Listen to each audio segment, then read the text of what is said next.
Hi friends, welcome to Rohini workshop. ಇವತ್ತು ಸಿಟಿಗೆ ಹೋಗ್ತಾ ಇದ್ವಿ ಅಮ್ಮ ನಾನು. ನಮ್ಮ ಮಾಮ ಬಂದು 6 ಜನಕ್ಕೂ ಸೀರೆ ಕೊಡಿಸ್ತಾ ಇದ್ದಾರೆ ಮಗನ ಮದುವೆಗೆ. ಯಾವ್ಯಾವ ಕಲರ್ಸ್ ತೆಗಿತಾರೆ ಅಂತ ನೋಡೋಣ ಬನ್ನಿ ಫ್ರೆಂಡ್ಸ್. ಒಂದು ಚಿಕ್ಕ ಬ್ಲಾಗ್ ನಿಮ್ಮ ಮುಂದೆ ಇಡ್ತೀನಿ, ಬನ್ನಿ ಏನೇನೆಲ್ಲ ಆಗುತ್ತೆ ಅಂತ ನೋಡೋಣ. ಅಮ್ಮ ಸೀರೆ ತೆಗಿಯಕ್ಕೆ ಹೋಗ್ತಾ ಇರೋದು ಖುಷಿ ಆಗ್ತೈತಾ? ಖುಷಿ ಆಗ್ತೈತೆ. ನಮ್ಮ ಅಪ್ಪನ ಮೇಲೆ ಕೊಡಿಸ್ತಿರೋದು, ಅವ್ರು ಎಷ್ಟೇ ಕೊಡಿಸ್ಲಿ ಚೆನ್ನಾಗಿರುತ್ತೆ. ನಿಮ್ಗೆ ಎಷ್ಟು ಖುಷಿ ಆಗ್ತೈತೆ ಅದನ್ನ ಎಕ್ಸ್ಪ್ರೆಸ್ ಮಾಡು. ತುಂಬ ಖುಷಿ ಆಗ್ತೈತೆ. ಸರಿ, ತುಂಬ ಖುಷಿ ಆಗ್ತೈತೆ. ಬಾ ಕರ್ಕೊಂಡು ಹೋಗ್ತೀನಿ, ಹೋಗೋಣ. ಆಯಿತು ಫ್ರೆಂಡ್ಸ್. ಏನಂದರೆ 6 ಜನನೂ ಕರೆಸಿ ಸೀರೆ ಕೊಡಿಸ್ಬೇಕು ಅನ್ನೋದು ನಮ್ಮ ಅಮ್ಮನ ಆಸೆ, ನಮ್ಮತ್ತೆ ನಮ್ಮ ಅವನ ಆಸೆ. ಅದರಿಂದ ಎಲ್ಲರನ್ನೂ ಕರೆದಿದ್ದಾರೆ. ಇನ್ನಿಬ್ಬರು ಆಬ್ಸೆಂಟ್ ಆಗಿದ್ದಾರೆ, ಬಂದಿಲ್ಲ ಕೆಲಸಗಳಿರೋದ್ರಿಂದ. ಸೊ ಅವ್ರು ಖುಷಿಯಿಂದ ಕೊಡಿಸ್ತಿದ್ದಾರಲ್ಲ, ಇವಾಗೂ ಕರೆದು ಎಲ್ಲ ಮಾಡಿ ಇಷ್ಟು ವಯಸ್ಸಾದ್ಮೇಲೂ ಕರೆದು ಕೊಡಿಸ್ತಿದ್ರಲ್ಲ, ನಂಗೆ ಅದೇ ತುಂಬ ಖುಷಿ ಆಯಿತು. ಸೊ ಅದಕ್ಕೆ ಒಂದು ಚಿಕ್ಕದಾಗಿ ಒಂದು ಬ್ಲಾಗ್ ಮಾಡಬೇಕು. ಇದರಿಂದ ಯಾರಾದರೂ ಅದನ್ನೇ ಸ್ಪೋರ್ಟಿವ್ ಆಗಿ ತೊಗೊಂಡು ಅಕ್ಕ ತಂಗಿರನ್ನ ಪ್ರೀತಿಯಿಂದ ಮಾತಾಡಿಸಿ, ಪ್ರೀತಿಯಿಂದ ಕಾಣಲಿ, ಪ್ರೀತಿನ ಸಾಯೋ ತನಕ ಉಳಿಸ್ಕೊಳ್ಳಿ. ಅಕ್ಕ ತಂಗಿರು ಅಂತಂದರೆ ಮದುವೆ ಮಾಡಿ ಕೊಟ್ಟ ತಕ್ಷಣವೇ ಎಲ್ಲರೂ ಬಾಯ್ ಟಾಟಾ ಹೇಳೋದು ಕಾಲದಲ್ಲಿ. ಇಂಥ ಕಾಲದಲ್ಲೂ ಅಕ್ಕ ತಂಗಿರ ಮೇಲೆ ಪ್ರೀತಿ ಇಟ್ಟು ಕರೆದು, ಮಗನ ಮದುವೆಗೋಸ್ಕರ ಕರೆದು, ನೀವು ಇಷ್ಟವಾಗಿದ್ದನ್ನೇ ತಗೊಳ್ಳಿ, ರೇಟ್ ಬಗ್ಗೆ ಯೋಚನೆ ಮಾಡಬೇಡಿ, ಟೈಮಿಂಗ್ ಬಗ್ಗೆ ಯೋಚನೆ ಮಾಡಬೇಡಿ, ಯಾವುದು ಇಷ್ಟ ಬರುತ್ತೆ ಅದನ್ನು ತಗೊಳ್ಳಿ ಅಂತ ಕೊಡಿಸ್ತಾರಲ್ವ, ಅದನ್ನು ನೋಡಿ ಖುಷಿ ಆಯಿತು. ಎಲ್ಲರಿಗೂ ಇದು ಸ್ಫೂರ್ತಿ ಆಗಲಿ ಅನ್ನೋದಕ್ಕೋಸ್ಕರ ಒಂದು ಚಿಕ್ಕ ಬ್ಲಾಗ್ ಮಾಡಿದೆ ಫ್ರೆಂಡ್ಸ್. ಇವಾಗ ದುಡ್ಡಿರೋ ಅಂಥವ್ರು ಏನು ಮಾಡ್ತಾರೆ ಅಂದರೆ, ಅಯ್ಯೋ ಯಾವುದೋ ಒಂದು ಬೇಕಾಬಿಟ್ಟು ತಂದುಬಿಟ್ಟು ಕೊಟ್ಬಿಟ್ಟು ಅವ್ರು ಸರಿಯಾಗಿ ಮಾತಾಡಿಸ್ದಂಗೆ ಹೊರಗಡೆನೇ ನಿಂತ್ಕೊಂಡು ಕರೆದು ಹೋಗೋ ಅಂಥ ಕಾಲ ಇದು. ಬಟ್ ನಮ್ಮ ಅತ್ತೆ ನಮ್ಮ ಮಾವ ಕರೆದು ಪ್ರೀತಿಯಿಂದ ಕೊಡಿಸ್ತಾ ಇದ್ದಾರೆ. ಸೊ ಸಖತ್ತು ಖುಷಿ ಆಯಿತು ನಮಗಂತೂ. ನಾವು ಹಿಂಗೆ ಮಾಡಿದ್ದೀವೋ ಮಾಡಿಲ್ವೋ ಗೊತ್ತಿಲ್ಲ ಫ್ರೆಂಡ್ಸ್, ಬಟ್ ಇವ್ರು ಮಾಡಿದ್ದಾರೆ. ನನ್ನ ಕಡೆಯಿಂದನೂ ಇವರಿಗೆ ಥ್ಯಾಂಕ್ ಯು ಸೋ ಮಚ್ ಹೇಳ್ತೀನಿ. ನೋಡಿ ಹೇಗೆಲ್ಲ ನೋಡ್ತಾ ಇದ್ದಾರೆ, ಎಷ್ಟು ರ್ಯಾಕಲ್ಲಿ ಸೀರೆ ತೆಗ್ಸಿದ್ರು ಅಂದರೆ ಫ್ರೆಂಡ್ಸ್, ನಾವು ಇವಾಗಿನ ಯೂತ್ಸ್ ಕೂಡ ಅಷ್ಟೊಂದು ತೆಗ್ಸಲ್ಲ, ಅಷ್ಟು ತೆಗ್ಸಿದ್ರು. ಕೆಲವೊಂದನ್ನು ನೋಡಿದಾಗ ಒಪ್ಪಿಗೆ ಆಗ್ತಿತ್ತು, ಒಪ್ಪಿಗೆ ಆಗ್ತಾ ಇರಲಿಲ್ಲ. ಬಟ್ ಖುಷಿಯಿಂದ ಎಲ್ಲ ತೊಗೊಂಡಿದ್ದು ನನಗೂ ಖುಷಿ ಆಯಿತು. ಈ ಥರ ನನಗೂ ಇದೇ ಥರ ಇರಬೇಕು ಅನ್ನೋದು ತುಂಬ ಖುಷಿ ಫ್ರೆಂಡ್ಸ್. ಬಟ್ ನಮಗೆ ಸಮ್ಟೈಮ್ಸ್ ಗಂಡಂದಿರು ಕೋಪ್ರೇಟ್ ಮಾಡ್ತಾರೆ, ಮಾಡಲ್ಲ. ಬಟ್ ನಮ್ಮ ಅತ್ತೆ ನಮ್ಮ ಮಾವ ಒಂದೇ ಕೈಯಿಂದ ಬಂದು ಕೊಡಿಸಿದಾರಲ್ವ, ಸೊ ಖುಷಿ ಫ್ರೆಂಡ್ಸ್, ತುಂಬ ಖುಷಿ. ಏನಂದರೆ ಫ್ರೆಂಡ್ಸ್, ಈಗಿನ ಕಾಲ ಹೆಂಗಿದೆ ಅಂದರೆ, ಹೊರಗಡೆ ಹೋದವರು ಒಳಗಡೆ ಬರ್ತೀವೋ ಬರಲ್ವೋ ಅನ್ನೋದು ಗೊತ್ತಿರಲ್ಲ. ಪ್ರೀತಿಯಿಂದ ಮಾತಾಡಿ, ಆದಷ್ಟು ಇರೋ ದಿನ ಹಿಂದೆ ಮುಂದೆ ಮಾತಾಡ್ದಂಗೆ ಪ್ರೀತಿಯಿಂದ ಮಾತಾಡಿ, ಎದುರುಗಡೆ ಮಾತಾಡಿ, ಆ ಪ್ರೀತಿಯಿಂದ ಸಾಯೋ ತನಕ ಒಳ್ಳೆ ಖುಷಿಯಿಂದ ಪ್ರೀತಿ ಕೊಟ್ಟು ಪ್ರೀತಿ ತಗೊಳ್ಳಿ ಅಂತ ಹೇಳ್ತಾ ಈ ಬ್ಲಾಗ್ನ ನೋಡಿ ಫ್ರೆಂಡ್ಸ್. ಎಷ್ಟು ಚೆನ್ನಾಗಿ ಅನ್ಯೋನ್ಯತೆಯಿಂದ ಖುಷಿಯಾಗಿ ತಗೊಳ್ತಾ ಇದ್ದಾರೆ. ಆ ಖುಷಿ ನೋಡಲಿಕ್ಕೆ 1-2 ಕಣ್ಣು ಸಾಲದು ನನಗೆ. ತುಂಬಾ ಖುಷಿ ಆಗ್ತಾಯಿತ್ತು ನನಗಂತೂ. ತುಂಬ ನಮ್ಮ ಮಾಮನಿಗಂತೂ ತುಂಬ ಥ್ಯಾಂಕ್ಸ್ ಹೇಳ್ತೀನಿ ನಾನು. ಅಕ್ಕ ತಂಗಿರನ್ನ ಇವತ್ತಿಗೂ ಮಾತಾಡ್ಸುತ್ತೆ, ಫೋನ್ ಮಾಡಿ ವಿಚಾರಿಸ್ಕೊಳ್ಳುತ್ತೆ. ಯಾರಾದರೂ ಸ್ವಲ್ಪ ಮಾತು ಕಮ್ಮಿ ಮಾಡಿಕೊಂಡು ಇದು ಮಾಡಿದ್ರೆ ಒಂದು ಸಮಾಧಾನ ಹೇಳುತ್ತೆ. ಮಾತಾಡುವಾಗೆಲ್ಲ ಮಾತಾಡ್ತಾರೆ, ಜಗಳ ಬಂದಾಗ ಕಾಮನ್ನೇ, ಆಬ್ವಿಯಸ್ಲಿ ಜಗಳ ಬರುತ್ತೆ. ಜಗಳನೇ ಮನಸ್ಸಲ್ಲಿ ಇಟ್ಕೊಂಡು ಬೆಳೆಸ್ಕೊಂಡು ಹೋಗಬಾರ್ದು.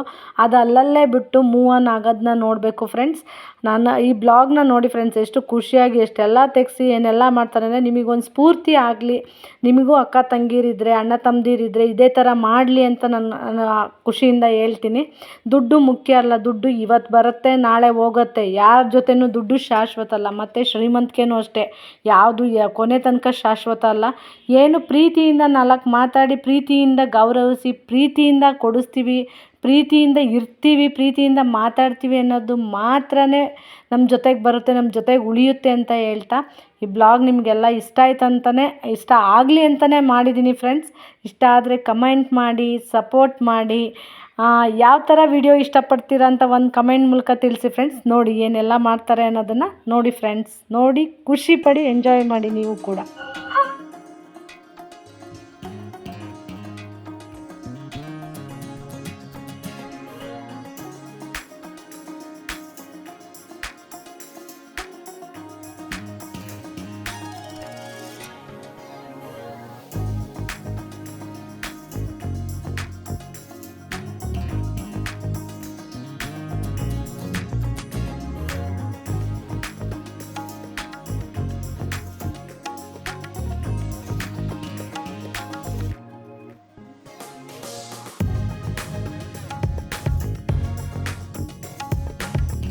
ಸೇರಿದರೆ ತುಂಬಿದ ಮನೆಯಂತೆ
ಅಲ್ಲೆಲ್ಲ ನೋಡಿ ಸೀರೆ ಸೆಲೆಕ್ಟ್ ಆಯಿತು. ಎಷ್ಟು ಸೀರೆಗಳನ್ನ ತೆಗೆಸಿದ್ರು, ಎಷ್ಟೆಲ್ಲ ಅದು ಬೇಡ ಇದು ಬೇಡ ಅಂತೆಲ್ಲ ಮಾತುಕತೆಗಳ ನಂತರ ಫೈನಲಿ ಇಷ್ಟು ಸೀರೆ ಸೆಲೆಕ್ಟ್ ಆದವು. 6 ಸೀರೆ ಸೆಲೆಕ್ಟ್ ಆದವು. ರೇಟೆಲ್ಲ ಹೇಳಲ್ಲ, ಬಿಲ್ಲೆಲ್ಲ ಪೇ ಮಾಡಿದ್ವಿ. ಬಿಲ್ಲೆಲ್ಲ ಪೇ ಮಾಡಿ ಹೊರಟ್ವಿ ಅಲ್ಲಿಂದ. ಆಬ್ವಿಯಸ್ಲಿ ಶಾಪಿಂಗ್ ಅಂತ ಬಂದಮೇಲೆ ಹಾಗೆ ಕಳಿಸ್ತಾರಾ? ಶಾಪಿಂಗ್ ಎಲ್ಲ ಮುಗಿದ್ಮೇಲೆ ಹೋಟ್ಲಿಗೆ ಕರ್ಕೊಂಡು ಹೋದ್ರು ನಮ್ಮ ಊಟ ಕೊಡಿಸ್ತೀವಿ ಅಂತ. ಊಟ ಯಾರೂ ತೊಗೊಳ್ಳಿಲ್ಲ. ಮಸಾಲೆ ದೋಸೆ ಜ್ಯೂಸು ತೊಗೊಂಡ್ವು. ನಮ್ಮಮ್ಮನ ಪಕ್ಕ ಕೂತ್ಕೊಂಡಿದ್ದಾರಲ್ಲ ಇವರೇ ನಮ್ಮ ಮಾವ. ಎಲ್ಲ ತಿಂದು ಮಾತಾಡಿ ಎಲ್ಲ ಕತೆ ಮುಗಿಸಿ ಹೊರಟು ಅಲ್ಲಿಂದ ಮನೆಗೆ. ಇವತ್ತಿನ ಬ್ಲಾಗ್ ನಿಮಗೆ ಇಷ್ಟ ಆಯಿತು ಅಂತ ಅಂದ್ಕೊಳ್ತಾ ಈ ವಿಡಿಯೋನ ಇಲ್ಲಿಗೆ ಮುಗಿಸ್ತಾ ಇದ್ದೀನಿ. ಮುಂದಿನ ವಿಡಿಯೋದಲ್ಲಿ ಸಿಗೋಣ ಅಂತ ಹೇಳ್ತಾ ಫ್ರೆಂಡ್ಸ್, ನಿಮಗೆಲ್ಲ ಇಷ್ಟ ಆಗಿದ್ದರೆ ಸಬ್ಸ್ಕ್ರೈಬ್ ಮಾಡೋದನ್ನ ಮರಿಬೇಡಿ ಫ್ರೆಂಡ್ಸ್. ಬಾಯ್.